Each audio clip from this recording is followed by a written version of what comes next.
Yun ang sinasabi ni Michael. Binayaran lang siya ng kampo ni Ontiveros. Therefore, Ontiveros should explain to the people. Since she is the one who presented this witness in Senate, she should explain, is this true? That this person only testify against Pastor Kibuloy Duterte and Vice President Sara Duterte? Ito ba'y binayaran mo talaga? Yun ang, kasi may akusasyon sa kanya eh. So dapat, mga kababayan, sagutin niya po ito. Hindi pwedeng ngangalang. Narito ang Balitang Pinoy TV.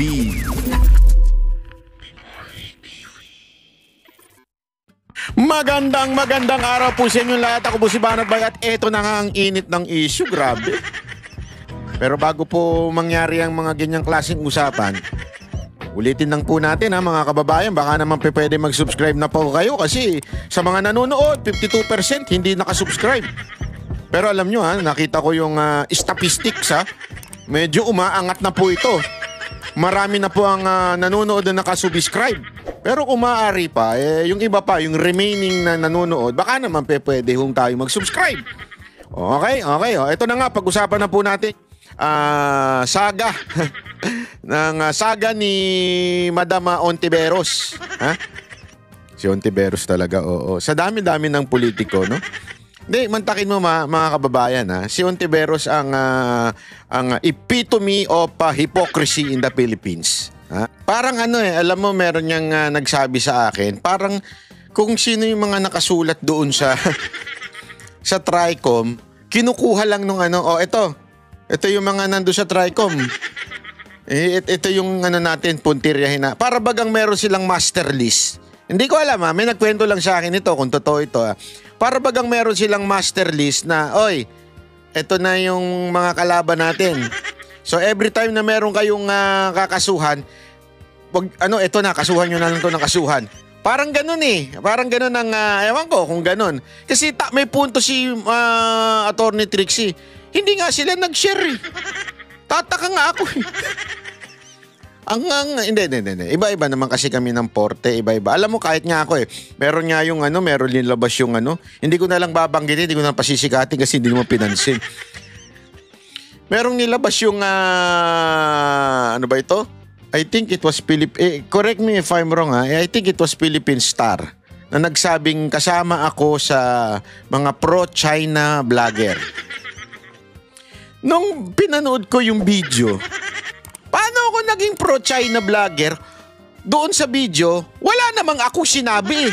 Basta binanggit lang yung pangalan ko. Anak ka ng wewe, nagigets ibig ko sabihin na halatang halata. Sabi ko, halata talaga. Halata na yung ninyo na basta lang, gusto lang ninyong makasama. Basta lang, si Banat ba yan? Malupit siya. Hindi, totoo. Parang ganun ang dating yan si Banat Bay. So, anuhin natin yan. Parang ganun Di ba? Ewan ko, bakit para bagang lahat ng sila ganun ang nasa isip.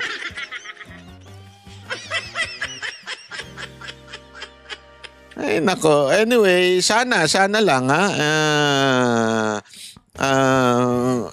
tignan talaga na maigit, pag-aralan. Magsalita, magpahayag. At kung tama naman ang sinasabi, ano ang ikinagalit ni Senadora Risa dito? Gayunpaman, karapatan niya na magpaimbestiga, karapatan niya mag-file ng kaso kung sa tingin niya agreed siya. Kung sa tingin niya siya po ay nasira o siya po ay naakusahan dito unfairly, wala kaming problema doon. Ang problema, yung kanyang paglalahad, pagsasabi na bahagi ng misinformation network o kaya nag-circulate ng mga video nitong taong ito, then konting checking naman sana.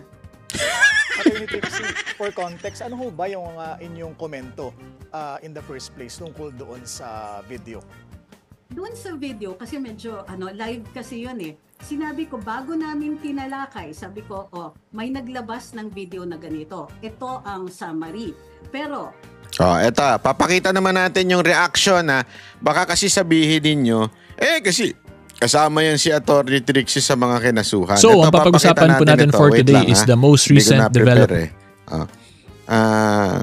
Etong abogadon to, matikas tong abogadon to actually, very objective na abogado. Hindi to katulad nung si Atty. Libayan. Hindi. Hindi to katulad ni Atty. Libayan na pumupolitika. Alam naman natin na galit yung kay Tulfo. So, ang papag-usapan po natin Etong taon to, very objective. Although biglang tinawag siyang Duterte lawyer daw, kasi nga yung mga discussion niya ay pumapabor sa mga Duterte. That's not because he is a Duterte supporter. Nagkataon lang that the argument of the Duterte camp is correct. Kaya tuloy yung mga troll, binabanatan siya na Duterte. Duterte lawyer ka, Duterte na abogado ka. Pero in reality, kasi matagal ko na pinanonood to pagka meron akong gustong maintindihan about sa batas, magandang panoorin niyo po ito. Ito po si ang pangalan po niyan ay si Attorney Ginugundo. Biro nga. Naalala ko tuloy mga pelikula ng mga kabataan natin Ay, kabataan nga pala. Ako lang ang matanda dito. Ayan. Ang pangalan niya si Attorney Neil Abayon. Okay? Attorney Neil Abayon. So, kung gusto ninyo matuto objectively, okay? Maganda ho kasi minsan makinig tayo sa mga objective. Sabihin hindi wala sa political color na na abogado. At least makikita natin may punto nga ba o wala. O, di ba? Ito maganda itong discussion niya dito. Pakinggan natin. for today is the most recent development po dun sa issue between Senator Risa Hontiveros and Pastor Apollo Kibuloy. Specifically po dun tungkol po dun sa witness na si Witness Michael, kung saan bumaliktad ngayon si Witness Michael, tapos yung allegation ni Witness Michael is binayaran daw po siya ni Senator Risa Hontiveros. Kaya niya nasabi yung mga nasabi niya dun sa Senate hearing. After po nun, si Senator Risa ngayon sa social media niya, naglabas naman po ng resibo na si Michael daw yung lumapit sa office niya at wala naman daw pong bayaran na nangyari. Okay? Until eventually, the most recent event that occurred was on July 2, 2025, which is ito na po yun, yung fina-flash ko ngayon sa screen, kung saan si Senator Risa Hontiveros filed cyber libel rap versus people behind ex-witness video. Okay? So, explain ko po sa inyo kung ano ba talaga yung cyber libel at ano yung mga pwedeng defense ng mga kinasuhan po dito sa issue na to. Okay? And lastly, tatandaan po natin na hindi ko po sinasabi na guilty si Senator Risa Hontiveros or totoong nagkaroon talaga ng bayaran. I would just like to make it clear out there. Klaro yun, ha? Baka mamaya, Hontiveros, idamay mo rin ito. Hindi kasi ganyan si Hontiveros. Ay, tinapik yun. Hindi niya, alam mo, ang ginagawa sa tingin ko ni Hontiveros, basta may nagtopic tungkol kay Rene. Kasi alam nyo, si Atty. Trixie, pag pinanood nyo yung video niya about kay Rene, very objective din. Alam mong lawyer yung nagsasalita.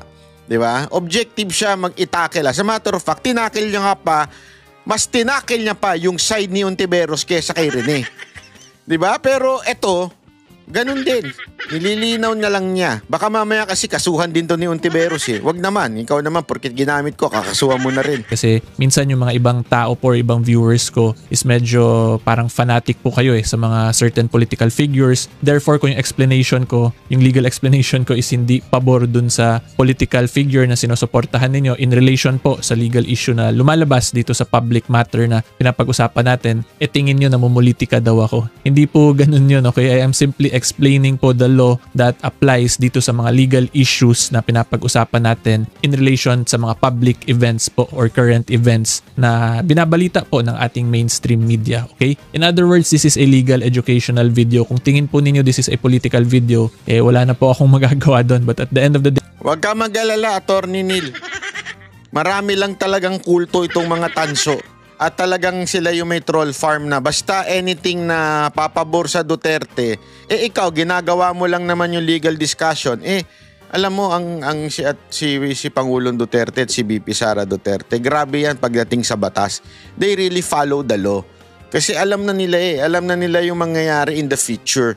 So, eto, dinidiscuss niya siguro yung mga tungkol sa batas, nadadalik. Ako nga, sabi ko nga sa inyo anything, basta nasa batas, dun tayo, di ba? Kasi talo ka talaga pag wala ka sa katotohanan o wala ka dun sa batas Kung hindi ka pumapabor dun sa batas, talo ka talaga. Okay, ang purpose ko lang po talaga dito is para maintindihan ng viewer ko kung ano ba yung mga batas na nag-a-apply in relation to the legal issues that we are discussing. Okay? So anyway, start na po tayo sa discussion natin. So of course, alam naman po natin, 'di ba, na si Senator Risa, she filed cyber libel cases. So explain ko po muna sa inyo kung ano ba talaga yung libel in general. Okay? So the crime of libel po, the simplest way to explain that is ito yung krimen kung saan naninirang puri po kayo, 'di ba? In short, may sasabihin po kayo or may gagawin kayo para siraan yung reputation, yung character or yung integrity ng other person, at yung paggawa po ninyo nung paninira na yon is meron kayong malicious intent or sinadya nyo talaga sabihin or gawin yon para siraan nga po yung tao na involved. Okay? So that is the crime of libel in a nutshell. Ngayon, ang next question naman natin, bakit nagkaroon nung cyber dun sa cyber libel? Okay? So kaya po nagkaroon yan ng cyber is because of our Cybercrime Prevention Act of 2012. So under the Cybercrime Prevention Act po natin, lahat po ng mga, hindi po lahat, certain criminal laws po natin under the Revised Penal Code, one of which is our libel laws. If it is going to be committed through digital means, magiging cybercrime na siya. Okay? Therefore, since yung dito, yung allegation po ni Senator Risa is siniraan daw yung reputation niya at nung Senate at nung staff niya via dun sa video at pagpakalat ng video, since ginawa po yun via social media, therefore digital means yun, kaya po yung final niya na case is cyber libel. Okay? Ganyan po yan. In other words po, the crime of cyber libel is the crime of libel committed only via digital means, one of which is via social media, sa Facebook, YouTube, TikTok, so on and so forth. Okay? So yan po yung krimen na libel and or cyber libel.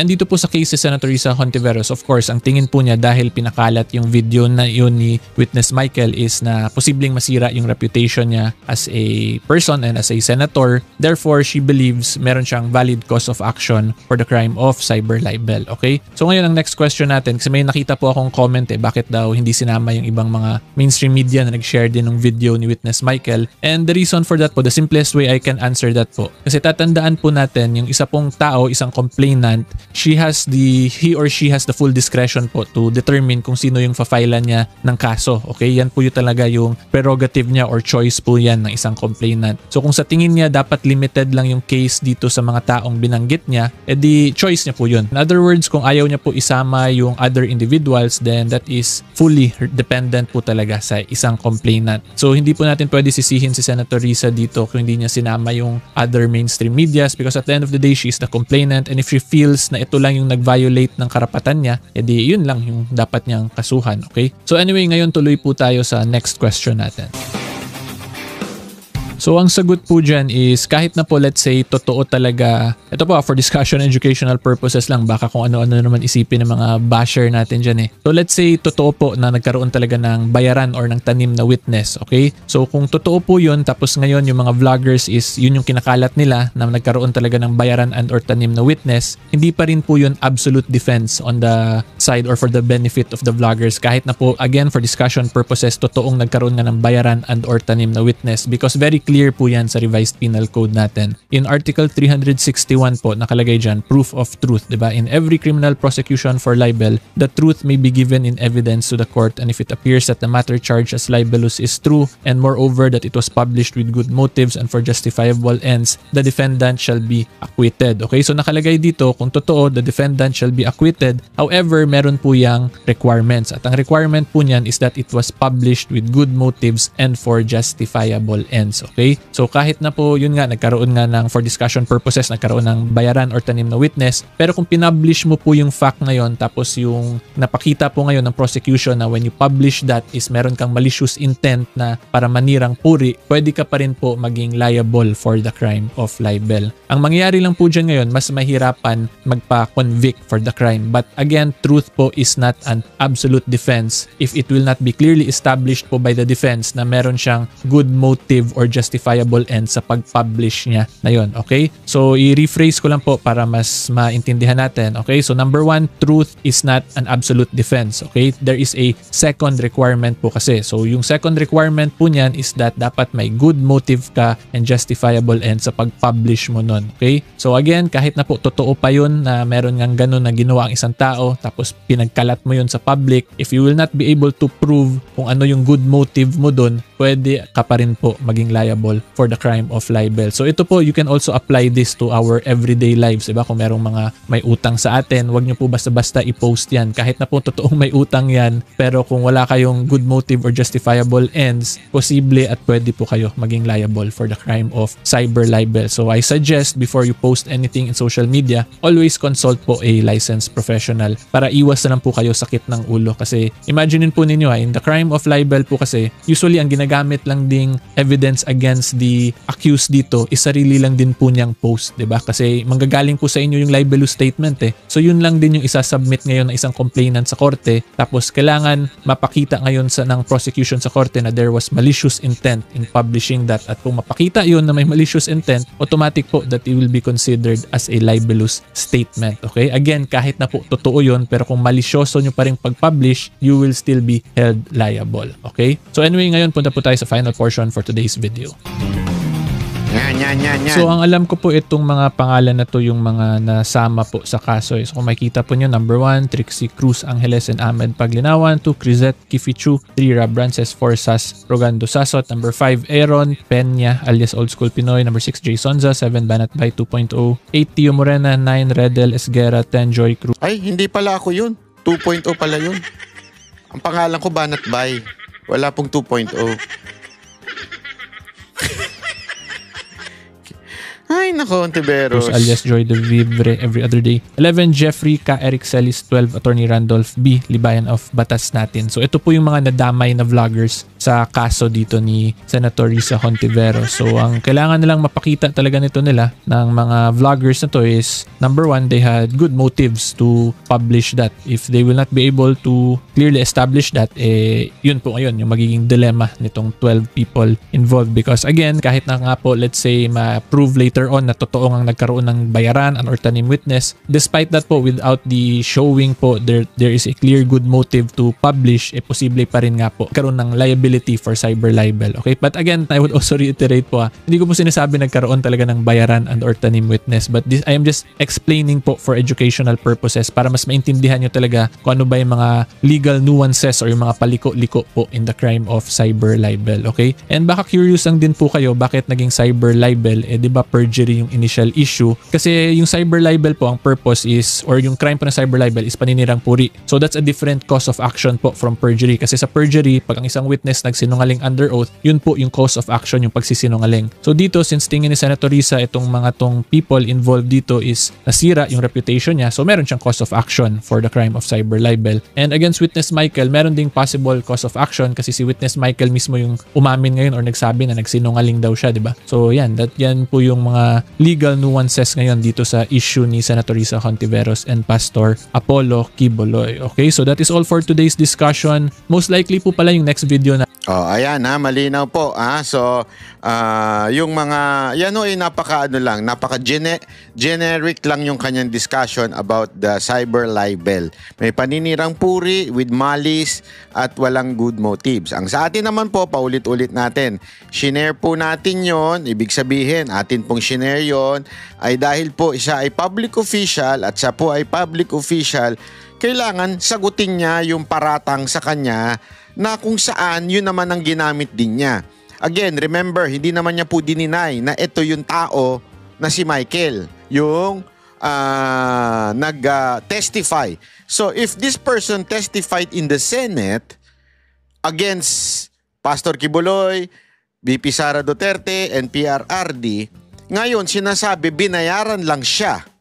Yun ang sinasabi ni Michael. Binayaran lang siya ng kampo ni Ontiveros. Therefore, Ontiveros should explain to the people. Since she is the one who presented this witness in Senate, she should explain, is this true? That this person only testify against Pastor Quiboloy, Duterte, and Vice President Sara Duterte, ito ba'y binayaran mo talaga? Yun ang, kasi may akusasyon sa kanya eh. So dapat mga kababayan, sagutin niya po ito. Hindi pwedeng nga lang. Ganun lang kasimple yun. Hindi pwedeng nga. Wala. Ayun nga yung matindi dito eh. Bakit hindi mo na lang sagutin? Bakit ang dami mo pang dinidemanda kuno? Tapos hindi mo naman pala sasagutin. Di ba? Pambira ka. Anyway, eto. Ito na nga mga kabalita. Ano na ang masasabi nyo patungkol sa balitang ito? Please comment down below mga kabalita. Pag-usapan natin yan sa comment section. At kung di ka pa nakasubscribe sa ating channel, baka naman